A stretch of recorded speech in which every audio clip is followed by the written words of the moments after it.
स्वागत है झारखंडी हिंदी न्यूज पर। चलिए जानते हैं झारखंड की छोटी बड़ी सभी महत्वपूर्ण खबरों को।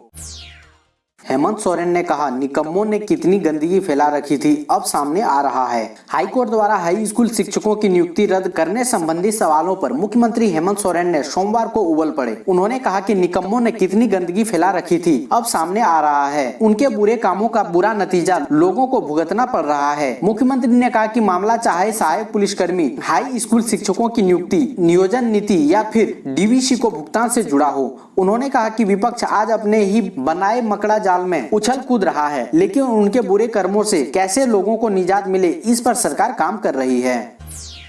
कृषि बिल का पूरे राज्य में विरोध करेगी कांग्रेस। डॉक्टर उरांव ने कहा, विधानसभा सत्र के बाद किया जाएगा आंदोलन। खाद्य आपूर्ति सह वित्त मंत्री एवं प्रदेश कांग्रेस अध्यक्ष डॉक्टर रामेश्वर उरांव ने केंद्र सरकार के कृषि उत्पाद व्यापार एवं वाणिज्य विधेयक, कृषि आश्वासन समझौता और कृषि सेवा पर करार विधेयक कानून का व्यापक विरोध करने का फैसला किया है। डॉक्टर उरांव ने कहा कि यह बिल हिंदुस्तान के इतिहास में काली स्याही से लिखा जाएगा। किसानों और राज्यों के खिलाफ इस कानून का कांग्रेस कार्यकर्ता पूरे राज्य में व्यापक विरोध करेंगे। डॉक्टर रामेश्वर उरांव ने कहा कि मानसून सत्र के बाद राज्यव्यापी कार्यक्रमों की रणनीति तय की जाएगी, लेकिन इतना तो तय है कि किसानों के अहित कर इस बिल का उसी प्रकार विरोध होगा जिस तरह भूमि अधिग्रहण कानून के साथ केंद्र की सरकार ने छेड़छाड़ करने की कोशिश की थी।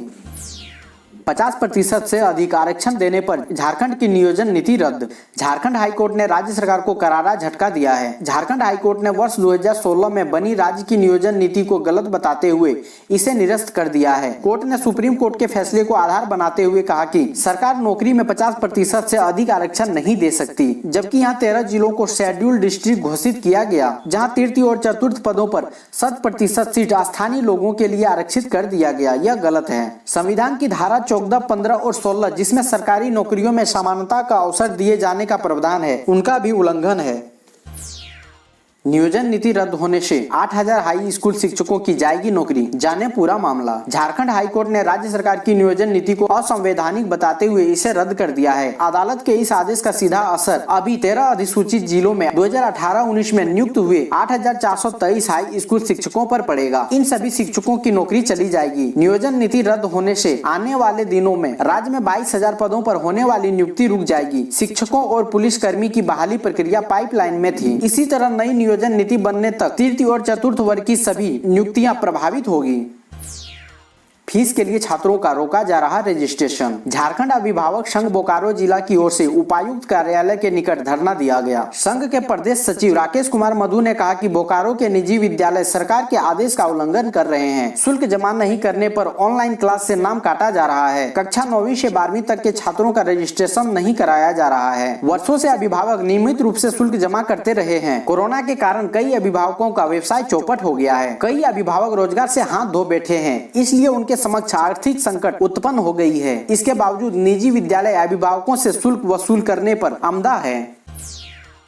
झारखंड में आज कोरोना संक्रमण के 1321 नए मामले, 8 की मौत। झारखंड में कोरोना संक्रमण की रफ्तार थमने का नाम नहीं ले रही है। झारखंड के लगभग सभी जिलों से हर दिन कोरोना के नए मामले सामने आ रहे हैं। इधर राज्य में कुल 1321 नए कोरोना संक्रमित की पहचान हुई, जबकि 1599 मरीज स्वस्थ हुए हैं। इसके अलावा आज कुल 8 कोरोना संक्रमितों की इलाज के दौरान मौत भी हो गई है। इसमें धनबाद तथा पूर्वी सिंहभूम के 3-3 तथा रांची व देवघर के 1-1 मरीज की मौत इलाज के क्रम में हो गई।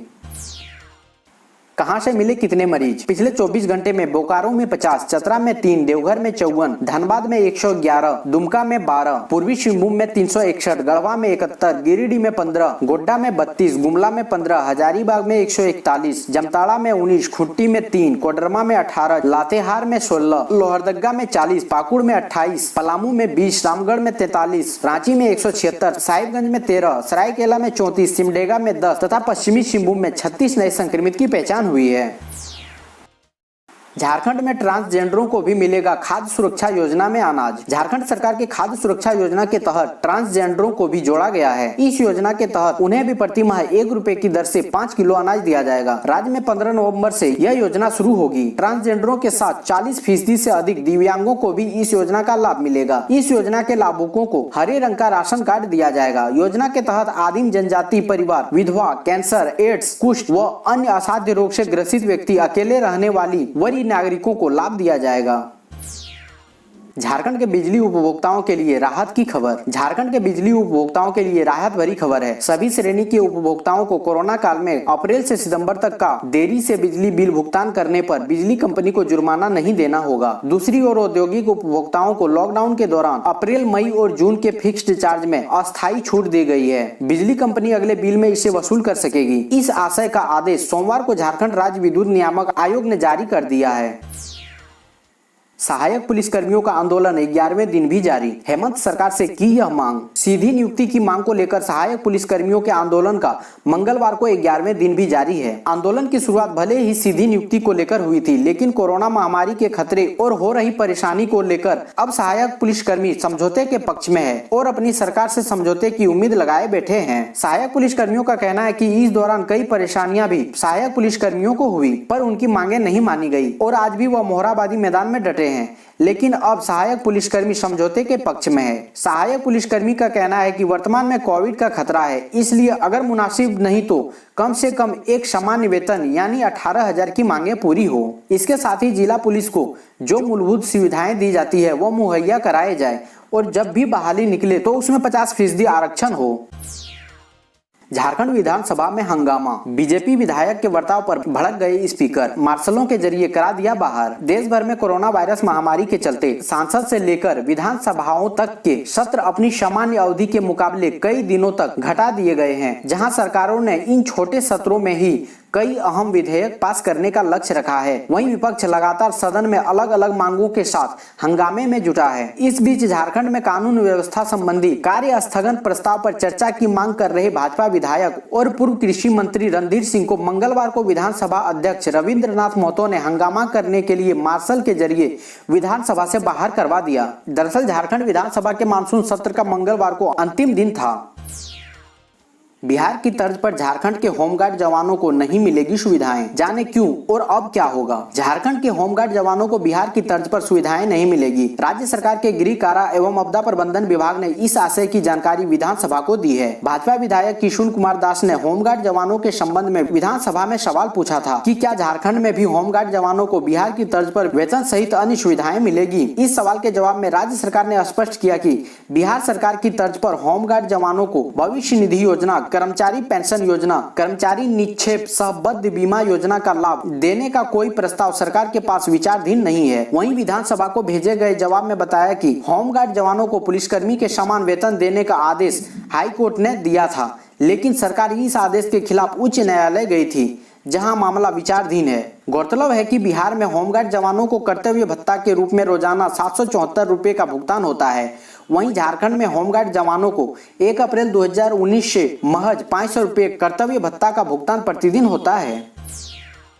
हेमंत सोरेन ने कहा, पूर्व सीएम और नेता प्रतिपक्ष का दावा करने वाले नियोजन नीति पर जवाब दें। मुख्यमंत्री हेमंत सोरेन ने कहा कि शेड्यूल एरिया में राज्यपाल के हाथों से बदलाव करके 13 जिले बांटे गए थे। राज्य को 2 हिस्सों में बांटने की पूरी तैयारी थी। इस पर राज्यपाल ने भी संज्ञान नहीं लिया। अंततः इसे कोर्ट ने खारिज कर दिया। उन्होंने कहा कि पिछली सरकार के नेता जो अब विपक्ष में बैठे हैं, उनसे पूछा जाना चाहिए कि 2016 में इस संबंध में अधिसूचना किसने निकाली। पूर्व मुख्यमंत्री से भी इस संबंध में सवाल होना चाहिए। नेता प्रतिपक्ष का दावा करने वाले नेता से पूछना चाहिए कि आखिर उन बच्चों का क्या होगा। उन्होंने यह बात विधानसभा परिसर में नियोजन नीति को हाईकोर्ट द्वारा रद्द किए जाने पर प्रतिक्रिया देते हुए कहा कि अब सहायक पुलिसकर्मी की ही नहीं बल्कि करीब 18,000 शिक्षकों के भविष्य की बात आ गई। सरकार इस पर चिंतन करेगी। कृषि बिल के विरोध में ट्रैक्टर से विधानसभा पहुंची कांग्रेस विधायक दीपिका पांडे सिंह, बिल को बताया काला कानून। झारखंड विधानसभा के मानसून सत्र के तीसरे दिन मंगलवार को कांग्रेस नेताओं ने कृषि बिल का विरोध किया। विरोध जताते हुए महागामा विधानसभा सीट से कांग्रेस की विधायक दीपिका पांडे सिंह ट्रैक्टर से विधानसभा पहुंची। विधानसभा पहुंचने के बाद महागामा विधायक दीपिका पांडे सिंह धरने पर भी बैठी। इस दौरान उनके हाथ में तख्ती थी, जिसमें नरेंद्र मोदी को किसान विरोध बताया गया। नियमावली में त्रुटि से लटकती रही है बहालियां। एक परीक्षा पूरी होने में लग गए 5 साल। झारखंड में विभिन्न विभागों द्वारा लागू की जाने वाली नियमावली में त्रुटि होने के कारण राज्य में होने वाली बहालियां लटकती रही है। नियमावली में त्रुटि के कारण ही नियुक्ति से संबंधित अधिसंख्य मामले हाई कोर्ट में चले जाते हैं। इससे नियुक्ति प्रक्रिया में देरी होती है और कई बार नियुक्ति प्रक्रिया पर भी रोक लग जाती है। नियमावली में बार बार बदलाव करने तथा त्रुटिपूर्ण नियमावली बनाने के कारण ही सरकार लोक सेवा आयोग की 6ठी सिविल सेवा परीक्षा पूरी होने में 5 साल लग गए। इस क्रम में इसकी प्रारंभिक परीक्षा के परिणाम 3 बार जारी करने पड़े। कोर्ट के आदेश पर ही इसकी मुख्य परीक्षा और साक्षात्कार का आयोजन किया जा सका तथा विभिन्न सेवाओं में नियुक्ति हो सकी। पूर्व सीएम रघुवर दास ने हेमंत सरकार पर साधा निशाना, बोले वर्तमान सरकार नहीं चाहती स्थानीय युवा नौकरी करे। झारखंड के पूर्व मुख्यमंत्री रघुवर दास ने वर्तमान हेमंत सरकार पर निशाना साधा है। कहा कि हमारी सरकार ने आदिवासी मूलवासी के हित में नियोजन नीति बनाकर स्थानीय युवाओं को नौकरी में प्राथमिकता देने का काम किया था। संविधान में 5वीं अनुसूची में राज्यपाल को शेड्यूल एरिया यानी अधिसूचित क्षेत्र के मामले में नियम बनाने के अधिकार दिए गए हैं। झारखंड में शिक्षकों की व्यापक कमी थी, बच्चों की पढ़ाई बाधित हो रही थी। इसी के आधार पर हमारी सरकार ने स्थानीय स्तर पर युवाओं को नौकरी देने के लिए नियोजन नीति बनाई थी।